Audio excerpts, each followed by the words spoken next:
Hey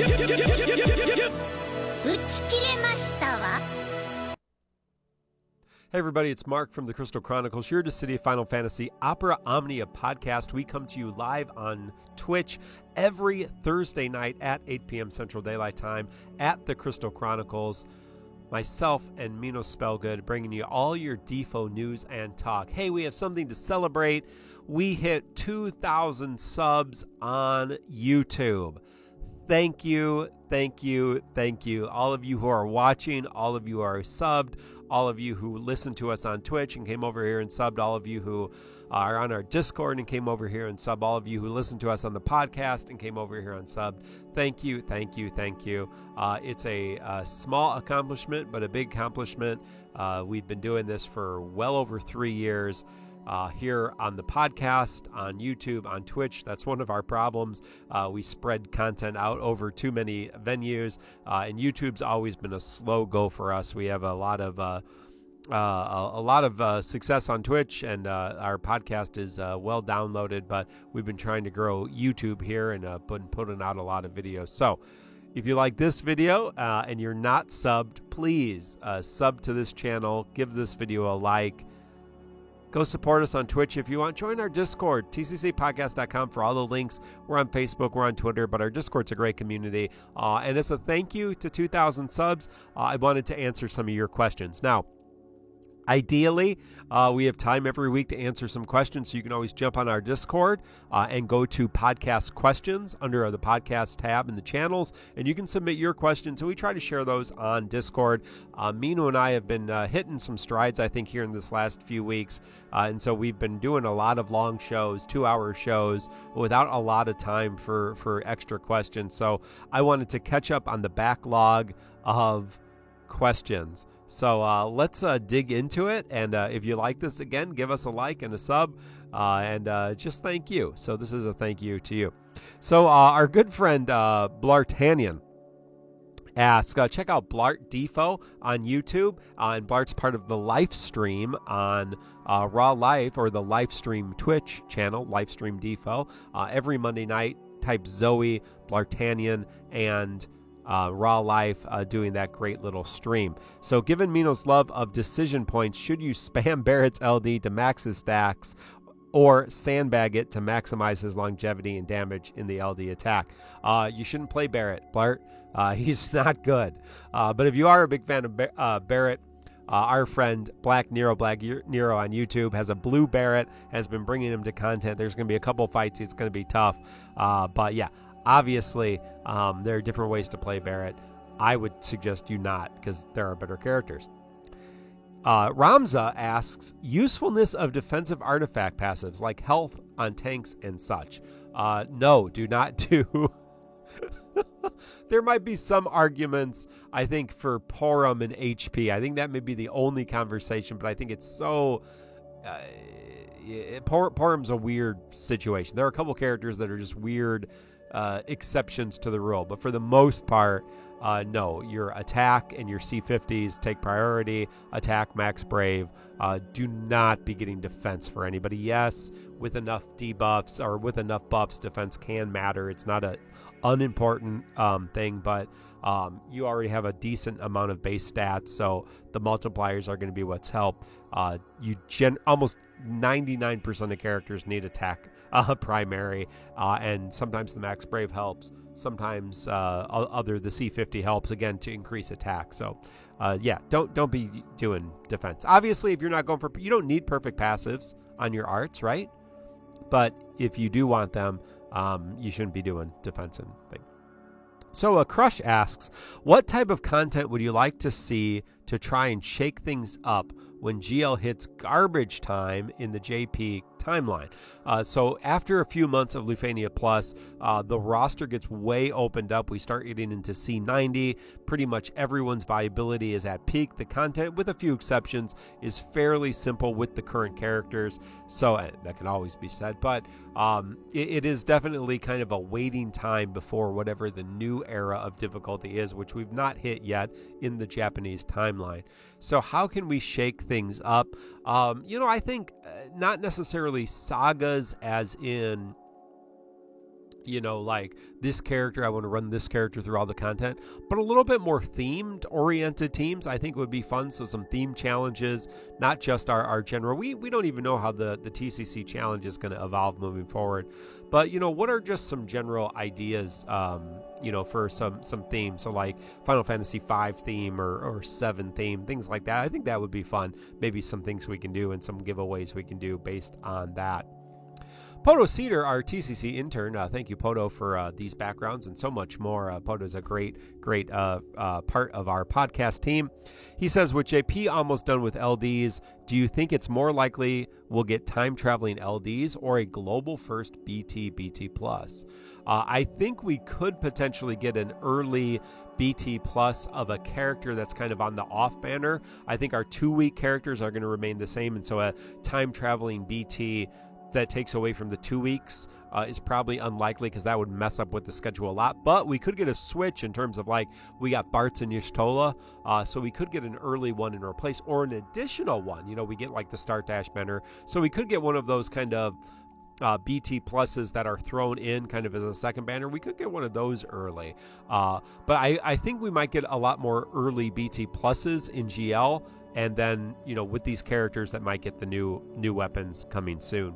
Whatever that looks like, it's going to be hard to tell, but and we can still get early GL firsts with their LDs, so characters that are going to have a new tier of weapons, but we would just get their LD versions. So, and characters with their C90s, but we would get their LD versions. I think we can see that again too as well.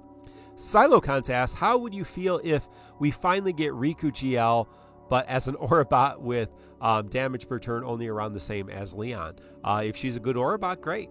Riku is an interesting character. She's a thief character, but her most interesting mechanic in Final Fantasy X was the ability to combine items into cool attacks and abilities. So I would love if we get a Riku that can actually use like blooms and gil and ingots and things like we have in our storage. You can actually do that in game. I don't know that that's possible, but I'm not going to care. She's not one of my favorite characters, so she is going to be what she is. I'm sure there's enough of a fan favorite that they're not going to screw up Riku.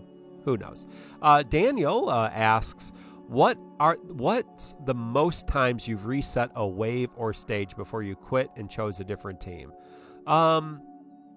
Usually if I am trying to fight and it's clear that it's the team and it's not like it was a weird RNG or I made a mismove, I'll try something else, and so I would say only 2 or 3 kind of attempts, unless I really know, yes, it's the team and I'm just learning the fight, but very rarely. I don't remember the last time that a fight's taken me more than 2 or 3 times. So I would say if it's 2 or 3 times and it's not working, generally speaking, it's going to be one time and I realize, oh yeah, this team sucks, and I'm gonna change it up. Eamon asks, with the return of the 6-man stage in JP not allowing you to bring a friend, do you think they're slowly trying to get rid of content that allows the use of friends? I don't think so. I think friend use is always going to be something that's part of the default equation, but I think it's good to mix up options, and so to have content where you can't bring a friend, I think is great. So Endangerment Mouse asks, lots of GL players enjoy with foresight of the game that we get from the JP side of the game. I was curious about the host take on how much foresight we get, 8 months, and if the hosts think it's too much or too little. What's your personal ideal length of time between content from JP to GL? I would appreciate if JP and JL were at the same timeline, because I think it would make things a lot more interesting to live on the JP timeline. But given the fact that we do have the JP timeline with 6 to 8 months is plenty. Even if we had 3 months of headway, it allows us to plan much better and see things much better and commentate on them much easier. So I appreciate it. As long as we're 3 to 9 months, that gives us plenty of time to plan. If we did catch up, which we are not going to Japan, I think it would be fun and it would be a different way to approach things. So no preference, but where we are is fine. Pikachu, what's the name of Avalanche's unit of elite Army Special Forces? I don't know. The snowballs. That's a bad. There's a bad pun in there, and I'm not gonna acknowledge it. You can let me know in the comments the answer to that. What is the name of Avalanche's unit of Elite Army Special Forces?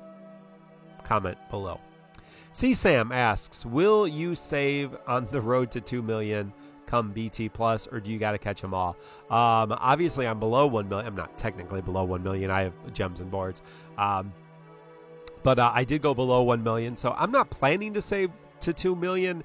But as we move into C90 era, I'm sure I'm going to be chasing a lot less BTs. I'm not as concerned about getting all the BTs, but if I move into the next era with a similar amount of gems, if I kind of hit where I am and stay around 1 million, that would be fine. I don't need to get to 2 million. I know Mino would like to. Serp asks, have you ever been offended by religious depictions in the game, or had colleagues concerned parents bring up game stuff? I've never had colleagues or parents talk about Defo. Certainly I've had people in church talk about Harry Potter and Dungeons and Dragons. I've lived through all those eras. There's always something that somebody's upset about. I am personally not offended by anything, almost ever. When it comes to depictions of religion, I think it's interesting to see people's interpretation of religion and understanding. Most of those come from outside, and so I think for me it's viable and important to see the outside perspectives, even though they don't always kind of come to it with a full understanding. I think it's still important to see kind of those outside perspectives. So I'm never offended by it, and often find things interesting about it. Final Asim says, hey guys, good evening. How are you doing? Who do you think is the single most loved Final Fantasy character of all times? It's Cloud. Come on. You know that. You know that. You may not like it, but it is. Cloud's number one. He's one of my favorites. Final Fantasy VII kept the franchise moving into the future, changed the course of video games. It is a definitively important game, whether you like Final Fantasy VII or not, or it's your favorite. Cloud is probably the most recognized. That's why he's the poster boy on so much. And you can like it or not. I don't think there's any arguing. Maybe if you do a poll among Final Fantasy fans, they'll try to be hipsters, but not. But overall in the world, I think Cloud is by far the most recognized. And that's why there's so much Final Fantasy VII crap. What type of costumes would you like to see? Swimsuits, obviously. We got to have more swimsuit costumes, summer gear, and seasonal. Come on. This is like the only Japanese-themed game or based game where we don't have seasonal outfits. Autumn, spring, winter, summer. Come on. And that's what the swimsuits are generally, it's summer. But even like the seasonal outfits, yeah, why not? Make the money. Squawks, get our money. We want you to take our money. Screechy says, fill in the blank. You have more than blank gems, then you don't need to buy the LD weapon tokens. 75,000. Like, no. So the LD weapon, I've seen a lot of people buy the LD weapon tokens and then like not even know what they want to do. Like, you can only buy ones going back. So if you bought the LD tokens thinking that they're going to add to that shop, they're not. So it's static. Obviously, if you missed Core, Core's super helpful. If you missed Kurasame, Jack, Gabrant, some of these good Iroha, some of these good calls. Sephiroth's a good, there's several of them. Several good call abilities. Might be worth picking up. If you got enough BT tokens to get one of these new BT pluses, but you didn't grab the LD, then that's worth it. But yeah, man, if you got a few 100,000 gems and these characters are coming back, generally speaking, if you're going to be using a character, with a few exceptions, like Core might be one, we're not going to see him for a while. So if you want to pick him up, grab the LD tokens. But that being said, we've seen GL First quite a few times come back, so who knows. But that being said, most of these characters are going to come back. So Bartz is going to come back. If you don't have his BT and you want it, you chase that. Hopefully you'll get the LT. So I would never suggest you spend that kind of money unless you have that kind of money and have a specific plan for, yes, I missed out on this, couldn't get it, didn't have the resources. Now I want to get it. So Daniel asked, you could buy one LD from the LD shop. Who would it be? I'm missing almost none of them. So I don't have any desire to buy any of them. Because if I really wanted them, I would have them. So the ones that I'm missing, I don't need. And I think I'm only missing a handful. Leon, Ash, I don't even know. Dark Knight Cecil. None of them that I'm missing I need right now.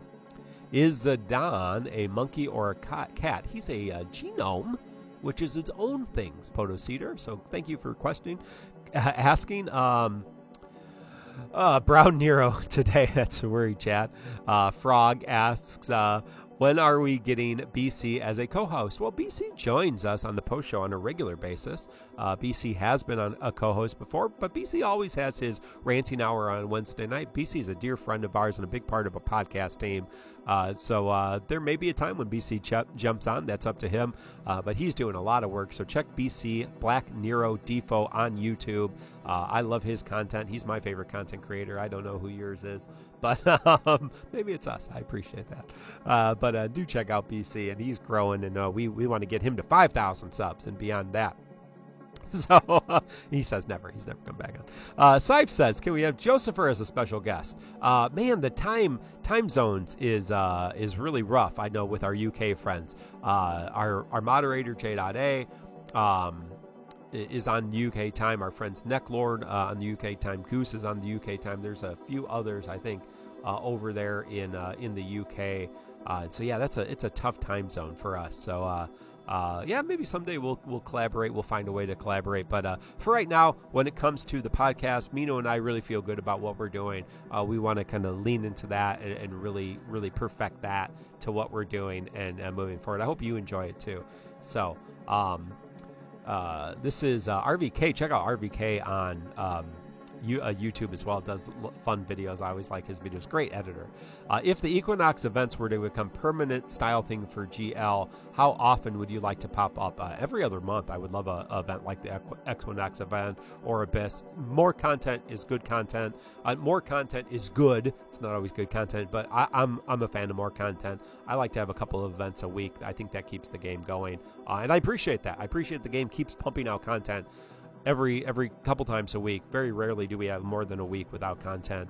And this is a free game. Yes, I put money into it. Many of us do, but this is a free game. We were talking about Final Fantasy 14. You pay $15 a month for it. Yeah, there's all kinds of little sub things you can do, but you're getting new content once every 3 months and between years between expansions. And you're paying money into that game, and then you have to buy the freaking expansion, right? So yeah, this is amazing. We get content as consistently as we do. A lot of other mobile games even. Not as much content as Defo. Jay says, love the 2-person format. Thank you. How did you guys meet? That's an interesting question. So maybe we'll save that one. But was it like a Meg Ryan RomCon? Yeah, that's where we were. We were in an airport and we met. No, the story about Mino joining the podcast, you can go back and listen to old podcasts. Pierre and I started the podcast as a Defo podcast. We had done a FFRK podcast, which Pierre and another co-host, Ben, started. I was a YouTuber for FFRK when they were starting their FFRK podcast, and so I was doing how to play FFRK videos, and I was watching them. I really enjoyed their podcast, so I reached out to them, was on the show, and kind of stuck around. And so I was on the rest of the show, Pierre and me, and so we took a time off. We stopped playing FFRK. And then when Defo started, we said, hey, let's start a podcast, and then we did it. And so Pierre was on, I think, 43 episodes, and early on, about 15 so episodes in, Mino would always be in chat, sharing information, and eventually we just asked Mino, we said, hey, instead of you just being in chat correcting us, come on and correct us in person, and it just kind of stuck. And so Mino's been with us ever since. And so, yeah, there you go. How many Patreons does Tomberry Troop need to revert to its old format? Well, that's a question for Tomberry Troop. TomberryTroop.com, our great friends Tomberry Troop. I love the new format. Hey, anybody's got a problem with Tomberry Troop, you got a problem with TCC. We're always at war with each other, but we're always good friends. We are friendly enemies at all times. No, man, I appreciate so much all the work Tomberry Troop does for the community for free. Yes, they have some Patreons, and thank you, myself included. We Patreon to to Quetzalma, Materia Bot, to Dissidia Info, and to Tonberry Troop on your behalf. And so we do support those 3 content creators whom we love very much. And so, yeah, if you have any problems, if there's any feedback, you can always reach out to Ink Welder. But, if you're complaining about how things aren't being done or things you miss, guess what? There's a gap, you fill it. And I'm not saying that to be a jerk. I'm saying, hey, if you notice a gap and you want it filled, that's your opportunity. If you say, hey, no one's doing this kind of content, that's your opportunity to step up and fill that gap. All right. How do you think about crossover characters joining the roster? This is a crossover game within Final Fantasy, so there's plenty of Final Fantasy characters to stay within. We don't need Ariana Grande. We don't need Katy Perry. We don't need Kingdom Hearts even. We don't need Nier. Let's just keep it to Final Fantasy. We got plenty of characters to go through. Have you ever thought about an era-long challenge? Not using a character twice. I like that. WeCraft asked that. Maybe that's something in C90 we can figure out. Yeah, doing kind of like hey, over the next month, don't repeat your characters. That might be an interesting one. That's something to think about. CSAM, just curious, how much does it cost to keep It's a Podcast true monthly or weekly? So some of there is some upkeep. It costs me about $100 a month. I think $105 a month. Plus, I do offer Mino some money too from your subs. I appreciate that. But to keep the podcast running, it costs about $100 a month, and that's not with our gear or paying the game or anything. I do spend a lot of money on the game as well. But that's not including that. So that just honest, I do spend a lot more money than a lot of other content creators because it does cost money to do some of the things that we do that other people don't.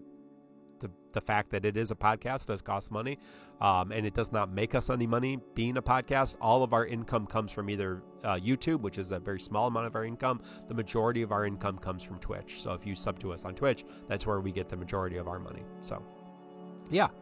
How would you feel if they added a Tower of Trials? Love tower event. Roxas, thank you. We have Dimensions End. That is kind of a tower, but yeah, more modes, better. I'm up for it. Let's do some different things. Gavrilo, after looking at my friends list, I have one question. Why would you green a BT but not blue their high armor? Seems silly. I agree, but the easy answer is because they don't have the ingots to do it. Right? Or they've used it somewhere else. So you might see, but yeah, I personally speaking, if you're going to green a character, you should probably blue them because you're going to be using those green characters a lot. And last question from Stray Beat. Again, thank you all. Been hammering through this. If you're still listening, God love you. Hope you've enjoyed this. While the seasonal co-op is pretty generous, we need 54,000 gold tokens for tier 5 and 6 crystals, which requires a lot more than 50 plus chaos co-ops without item books. Caveat, that's without item books. Do you feel this is getting excessive, especially for new players? No. So, Stray B, thank you. I don't feel it's excessive. First of all, as a veteran, I only use 3 times books. And even if I didn't, 2 times books, it would only take 2 or 3 runs, like maybe half an hour over 2-3 days of chaos co-ops to clear out the shop, because at this point I'm not getting crystals. So for veterans, it's not an issue. For new players, it is an opportunity to catch up on those resources. And so do I think that, new players are going to have, even free to play players, tons of 2 times books. And so they will have plenty of opportunities. So I think more things in the shop, the better. More things in the shop, the better. Yes. Don't expect to clear the shop. I don't clear the shop. Why would I need to clear the shop? I got plenty of crystals. I hope you're not clearing the shop if you're playing. But as a new player, more opportunities for more resources is a good thing. And so I would like even more opportunities for players, enhancement points, character board points, all that kind of stuff in the shop so that new players have opportunities to get more stuff.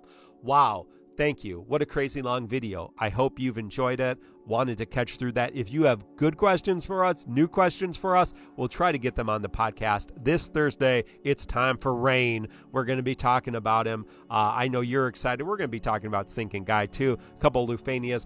Thursday night, 8 p.m. Central Daylight Time.